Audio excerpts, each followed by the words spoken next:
High বন্ধুরা, স্বাগতম আপনাকে রুগল টিভি বাংলার নিয়মিত আয়োজন হরর স্টোরির আরও একটি নতুন এপিসোডে।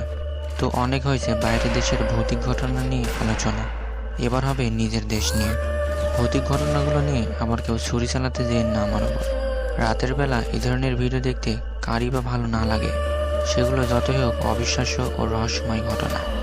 প্রথম ঘটনাটি হলো, পুরান ঢাকাতে কিছু মিষ্টির দোকান আছে, যেখান থেকে কিছু লোক কয়েকদিন পর এসে রাত 8টার দিকে 10 থেকে 12 কেজি মিষ্টি কিনে নিয়ে যায়।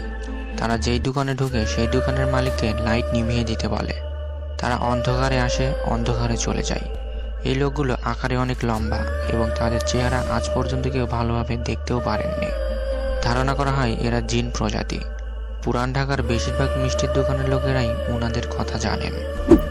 চুয়াডাঙ্গার আলিয়াপুর নামক গ্রামে নাকি প্রতি অমাবস্যায় রাতে 12টা থেকে 3টা পর্যন্ত একদল কুকুর দল বেঁধে গ্রামটিকে চক্কর দেয়।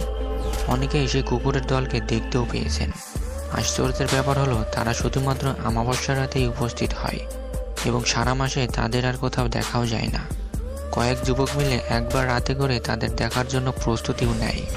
তাদের মাঝে দুজন কুকুরের কামড়ে মারাত্মকভাবে আহতও হয়। যুবকদের প্রায় সকলেই একই স্বীকারোক্তি দেয় যে সেই সব কুকুরগুলো কালচে বর্ণের ছিল, যে জন্য অন্ধকারে তাদের স্পষ্ট দেখাও যাচ্ছিল না। তারা একটা ছন্দ মিলে এক লাইনে হাঁটছিল এবং তাদের প্রত্যেকের চোখ থেকে এক প্রকার নীলচে আভা বের হচ্ছিল। লালবাগ কেল্লার নিচ থেকে অনেকগুলো সুড়ঙ্গ আছে, যেগুলো জমিদার আমলে করা। জমিদাররা বিপদ দেখলেই সেসব পথে পালিয়ে যেত। তেমনই একটা সুড়ঙ্গ আছে, যার ভেতরে কেউ ঢুকলে তাকে আর ফিরে পাওয়া যায় না, মানে সে আর ফিরে আসে না। পরীক্ষা করার জন্য একবার 2টা কুকুরকে চেনে বেঁধে সেই সুড়ঙ্গতে নামানোও হয়েছিল। পরে চেন ফেরত আসে, কিন্তু কুকুর দুটি আর ফিরে আসেননি। পুরান ঢাকার একটা গার্লস স্কুলের সামনে দিয়ে নাকি রাত 12টার পর একটা বউকে হেঁটে যেতে দেখা যায়, যার পরনে থাকে লাল পাড় দেওয়া একটা হলুদ শাড়ি। সে কোথা থেকে আসে এবং কোথা থেকে যায় তা কেউই আজ পর্যন্ত শনাক্ত করতে পারেননি। অনেকে নাকি বউটাকে দেখেছে। তো এই ব্যাপারে আপনাদের অভিমত কি, আমি কমেন্ট বক্সে জানতে চাচ্ছি। মুং গ্রামটা বাংলাদেশের বার্মা নো ম্যানস ল্যান্ডে।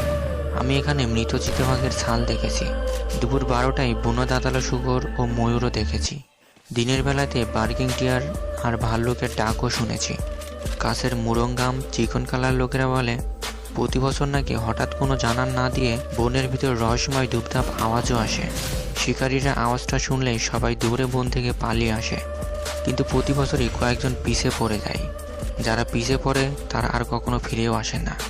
কয়েকদিন পরে বনে তাদের মৃতদেহ পাওয়া যায়।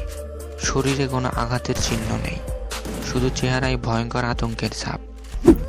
ঢাকার তেজগাঁওয়ের মণিপুরিপাড়া এলাকায় একটা পুরনো খ্রিস্টান বাড়ি আছে। এই বাড়িতে ভাড়া থাকা প্রায় সব ভাড়াটিয়াই বিভিন্ন অদ্ভুত বা ভুতুড়ে কাণ্ড কারখানায় সম্মুখীন হয়।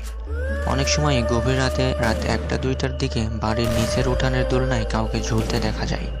ঘটনাটি দেখেছেন এমন লোকের সংখ্যাও নেহাতই কম নয়।